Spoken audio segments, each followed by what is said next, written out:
দেখেন আমি আপনাদেরকে একটা জিনিস দেখাই।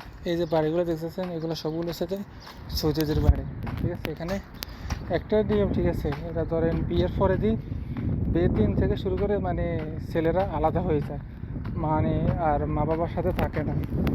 তো ঠিক আছে, হয়তো আলাদা কোনো ফ্ল্যাট নেই, বা হয়তো এক বিল্ডিং হইলেও বিল্ডিংয়ে সেপারেট করে যায়। বিল্ডিংয়ের তিনটা সাইডটা যদি বাপে যদি সাইডটা ছেলে থাকে, সাইডটা গেট করি আলাদা আলাদা দিয়ে দিব, মানে কেউ একসাথে থাকে না, সবাই সবার ফ্যামিলি নিয়ে আলাদা আলাদা থাকে। আর এরা বাড়ির ডিজাইনটা অনেক সুন্দর করে, ঠিক আছে। তো এটা হলো সবগুলো বাড়ি মানে সেপারেট।